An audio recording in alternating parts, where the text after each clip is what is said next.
Breaking చూస్తున్నాం. గత నెల 10న రాప్తాడు నియోజకవర్గ పర్యటనలో జగన్ హెలిప్యాడ్ దగ్గర జరిగిన ఘటనలో అరెస్టుల పర్వం కొనసాగుతోంది. పాపిరెడ్డిపల్లికి సీఎం జగన్ వెళ్లిన సమయంలో పెద్ద ఎత్తున వైసీపీ శ్రేణులు హెలిప్యాడ్ దగ్గరకు చేరుకున్నారు. ఆ తర్వాత హెలికాప్టర్ విండ్షీల్డ్ దెబ్బతిందని జగన్ రోడ్డు మార్గంలో వెళ్లారు. అయితే అక్కడ జరిగిన తోపులాటపై కానిస్టేబుల్ నాగేంద్ర ఫిర్యాదు చేశారు. దాడి చేసి విధులకు ఆటంకం కలిగించారని కేసు నమోదు చేశారు. ఈ కేసులో భాగంగా 10 మందిని అదుపులోకి తీసుకున్నారు పోలీసులు. 3 రోజుల క్రితం ఏవన్గా ఉన్న మాజీ ఎమ్మెల్యే తోపుదుర్తి ఇంటికి పోలీసులు వెళ్లగా ఆయన అందుబాటులో లేరు. దాంతో ఆయన కోసం పోలీసులు గాలిస్తున్నారు.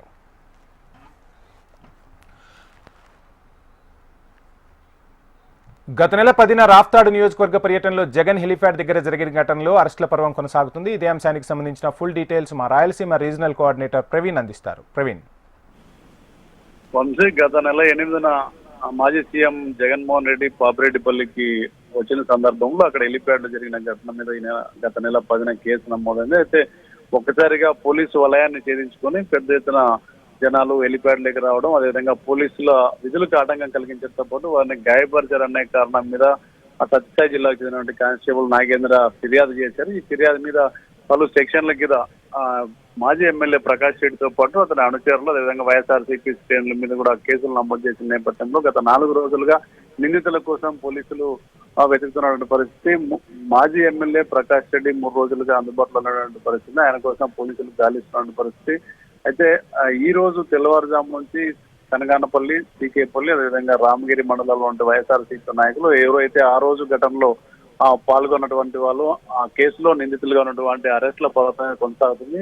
సీకేపల్లి జెడ్పీటీసీతో పాటు అదేవిధంగా అక్కడ ఉన్నటువంటి మండల కన్వీనర్, మిగతా నాయకులందరినీ కూడా ఉదయం నుంచి అరెస్ట్ చేశారు. దాదాపు 10 మంది వైఎస్ఆర్సీపీ నేతల్ని పోలీసులు అదుపులోకి తీసుకున్నారు. మరికొంతమంది కోసం గాలిస్తున్నటువంటి పరిస్థితి. ఈ కేసులో ముఖ్యంగా నిందితుడిగా ఉన్నటువంటి మాజీ ఎమ్మెల్యే ప్రకాష్ రెడ్డి కోసం కూడా పోలీసులు గాలిస్తున్నటువంటి పరిస్థితి. అయితే ఈ కేసులో ఇప్పటికే అయితే పైలట్, అదేవిధంగా కో పైలట్ ఇద్దరికి కూడా పోలీసులు నోటీసులు జారీ చేసి విచారణకు రమ్మన్న నేపథ్యంలో కో పైలట్ మాత్రం విచారణకు హాజరయ్యారు. అయితే పైలట్ అనిల్ కుమార్ 2 సార్లు నోటీసులు ఇచ్చినప్పుడు కూడా ఆయన పలు కారణాలు చెప్తూ రాలేనని చెప్పారు.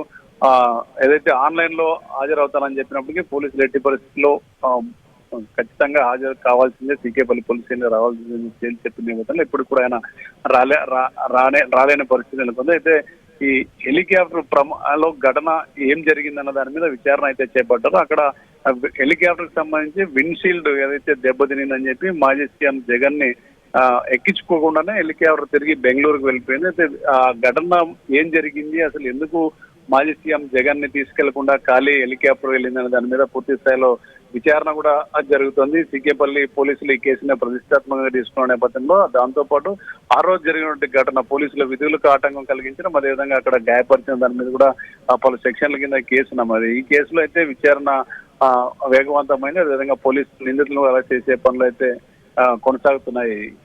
వంశీ. రైట్ ప్రవీణ్.